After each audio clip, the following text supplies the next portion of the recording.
Some people say that commentators are all talk and no action. Well, let's put that theory to the test. Ollie is one of the commentators for the British Rowing Indoor Champs. One of the most common questions asked at the rowing event is, what's your 2K time? So, Ollie Osborne, what is your 2,000 metre time? Well, it was. Yeah. It's not, but I pulled a 6:07 in, I think it was November 2013, so it was quite a long time ago. But it still counts, you've done it. Indeed, yeah. Yeah. So the thing is, do you think that with you having that sort of rowing history, does that help on the commentating front? Because you can relate more to what the competitors are going through. I do, and it's interesting when you sat on the other side of the desk, you still feel the nerves and the anticipation of when people are coming into the arena, because like I've been there much like you have, and it's having that sense of almost fear, knowing what's about to happen. But it's I can totally relate to it when people are going down the course. Yeah. So actually, what's interesting is that on the rowing side of things, where did it all begin for you? Because I remember you on the circuit, certainly around about the 2012, 2014 sort of time period. I fell into it, quite literally. So I was serving in the Royal Marines at the time. It was 2010, and of course we used to do FIS, as it's called, fitness. So FIS we would call it, and a lot of stuff would be done like short, sharp, hard circuits using a row machine and that. And I remember on a summer leave period, a friend of mine who actually worked for GB Rowing lent me his rowing machine, and I put it in my garage for the summer, and I just rowed a few pieces. When I gave him back the machine, I remember him looking through the data on the monitor. Oh, because you have the memory and he got hold of me, and he said about some of my times, and he said they were okay, and I sort of developed from there. Right. So then what, you just put an application in. Can you remember what your first race was? My first race was the Navy Champs in 2010. Right. And then I went on here at the old because it was. Yeah, because it's 2010. That would have been at the National Indoor Arena, wasn't it? Yeah. Was it in Birmingham? Or? Of course it was. Yeah. Of course, we're just down the road because we're at the NIA now. But it's moved around a bit. But But I remember going to that event in 2010 and just doing a fly and die. Right. And I think I pulled like a 6:26 and sort of vowed never to do it again. Right. And then 4 years later, I was still going. Yeah. The thing is, your times actually. How rapid did your times get from 6:26 to like 6:07? What was the journey there? Yeah, so again, I started just doing bits and pieces on my own. Then I got involved with the Q Power team with James Bailey, and he took me under his wing and taught me an awful lot, and gave me that structure that I needed. And I think when I joined him, I was about 6:17, so he took 10 seconds off from me. That's impressive. Over about 2 years. Because he was very technical, wasn't he? Because isn't there? I'm sure there's footage of you with like a full. It looks like an oxygen mask or something, training and all that. What was all? Yeah, what did that involve? So we tried to treat ourselves like full-time athletes, even though we were all, with jobs and families and whatnot. So we had to base our training around that, like a lot of people do. But we really threw ourselves into it in terms of how detailed we would go. And he was very specific with his training. It was all sports science based. So given the opportunity, we used to go down to the Institute of Naval Medicine in Gosport, Portsmouth, and they rigged us up with masks, which is VO2 max testing, and they're testing for oxygen levels in and carbon dioxide levels out, which gives you what's called a respiratory exchange ratio. Right, okay. From there, James would use data to set our training and obviously judge progress. Because wasn't there I'm sure I heard something once about you've got a very high pain tolerance or whatever, because then it's like your maximum heart rate and the duration that you held close to that level. What was the story with that? So in 2013 in Boston at the World Championships, I got myself into quite a state where I was put on oxygen afterwards, and it was nearly the end of it for me, because it really it shook me being in that bad state. You can watch the video on YouTube.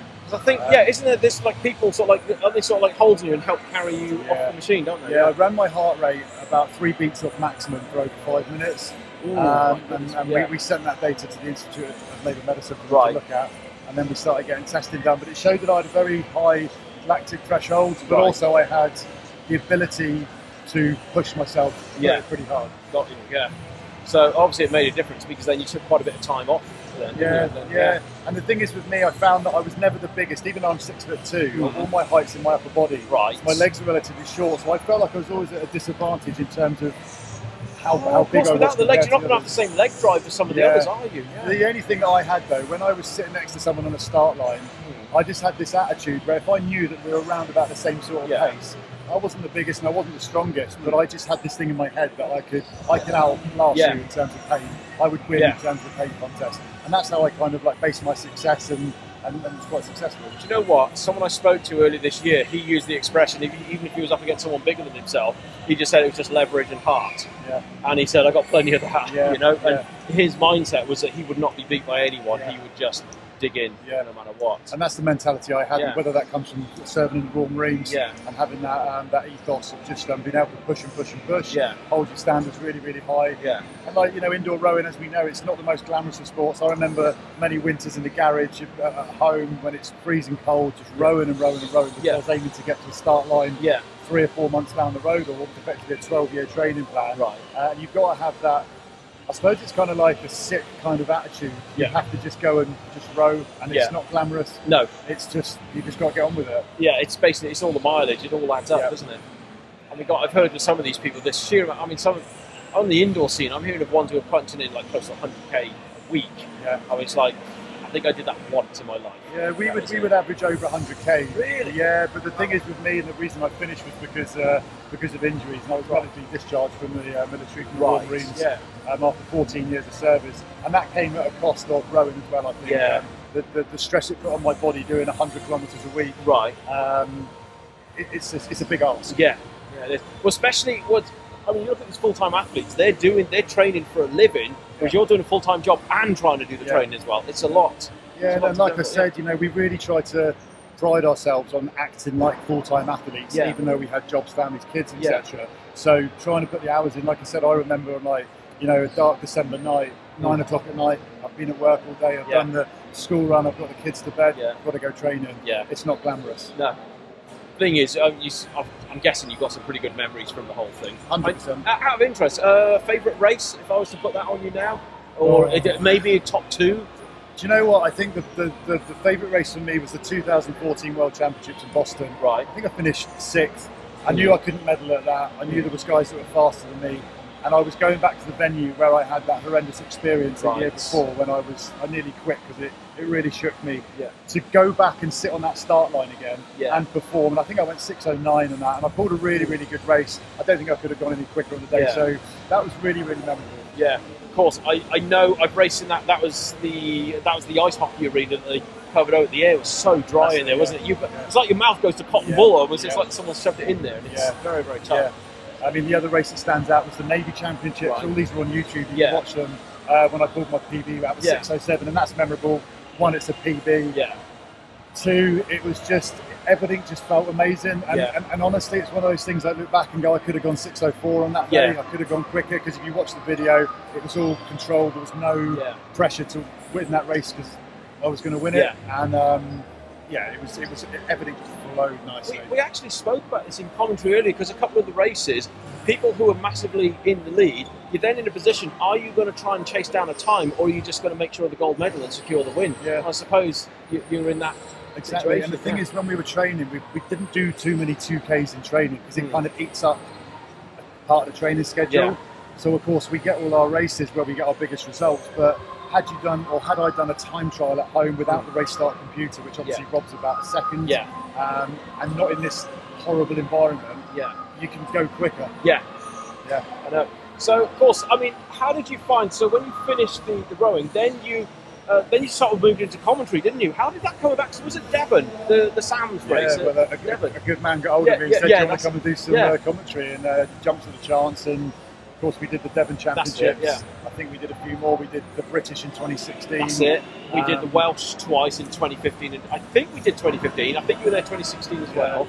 So and then obviously we had the gap with COVID and whatnot. But listen, it's great being here, and I love just being behind that monitor and watching the athletes go through what I've done many times. You can relate to what they've gone through, which leads into what we said at the start about our commentators all talk and no action. No, you've heard it from him. Literally, you've been there. You've basically got the book, haven't you, almost? Yeah. So, what's happened since then? Because obviously it's a shame that you can't row anymore. So, what's happened in the last few years? I left the military. I was medically discharged. I went on to work in strength and conditioning. Right. I worked down at Plymouth Argyle. Right. Football, which was interesting, and that was another big learning curve for me. Yeah. And then I've gone on to create my own business where I'm coaching people online. I've got 1 or 2 rows, but mainly looking at middle life people like myself and you. That, in that midlife point where they're looking to just develop themselves through health, weight loss, strength. Yeah. It's sort of, yeah, 'cause it's, I suppose, especially at my age and now, I'm on that sort of point, and I bet a lot of your clients got the same. If you're not careful, things could slip off very, very quickly, and you're about trying to keep them on. Absolutely, and do you know what? The reason I coach that sort of age group like us is because I can relate to it. Yeah. Because I went from rowing up here to medical military discharge, being in rehabilitation at my absolute lowest, and then I fought my way back. I'm nowhere near obviously rowing standard. I never will be. That was the high point of my fitness, but I strive to be strong, to be fit, to be lean, to be healthy, and to be a role model to my children, but also the people that I'm coaching. And also, I suppose as well, with what you've gone through, if someone else that you're sort of coaching, they're sort of struggling, you can relate to what they've been through, because, okay, yeah, you've performed at probably a higher level than the one you're coaching, but at least you can relate to the sort of struggle, as it were. And that's a big thing, I think, in any walk of life or in any struggle. If you can have someone to help you, mentor, coach you, that can say, I've been there, I've done that, I know what it's like. I think that makes that transition and that relationship you've got with someone a lot better. I've got to say as well, with your videos on Instagram, they are, honestly, if you watch them, they are legit hilarious. I mean, I also like the fact you do like the outtakes as well, don't you, if you get things wrong. But again, so my stuff on Instagram is about showing people that they can relate to me, not just like another fitness trainer. It's about just being myself and being natural, and a lot of the time I can't talk to the camera. No, what I've found is that, sometimes it can almost, like you said, there's a lot of people out there and it sounds like the same thing being said, but I just found with you, someone once said to me, if you just be yourself, your personality shines through. And I've just got to say, I mean, the amount of time, you know what it's like on Instagram, you could be scrolling and you just see posts, you ignore it. Whenever yours comes on, I want to see what he says. You know, it's just, you've just got that, you've got that thing about you. So I take you're still taking clients. Still taking on clients constantly? Taking clients on, because we tend to do sort of 3 to 6 months in the journey, depending where they are, where they want to get to. But it's we don't look at short-term fixes. We look at changing people's lives through one-to-one. So you do. So your coaching is online, So how does it work? Do you will you just give them stuff to do in the gym, or is it more giving them advice on diet? Everything. Okay, so people come to me generally that have got maybe a background of doing some sort of training, so they're comfortable in the gym. And it's about creating a structure in training, exercise, depending what level they want to get to. But I make it achievable for them around their work life, their family, their kids, being relatable to that, knowing the struggle that it's like. So it's not living and dying by a program. Some people train twice a week, some people train 5 times a week, and it's about creating sustainable habits that's going to last. With longevity. Well, I suppose with that, you've got to get to know the client in person. If you know more about their circumstance, their life in general, then I take you tailor things to navigate around all that. And that's it. That's the whole aspect of having a one-to-one coach, somebody that you've got on tap that you can get hold of, straight away. It's not a one-size-fits-all. It's not a program just handed out. It's about basically taking someone in midlife and changing their life. Fantastic.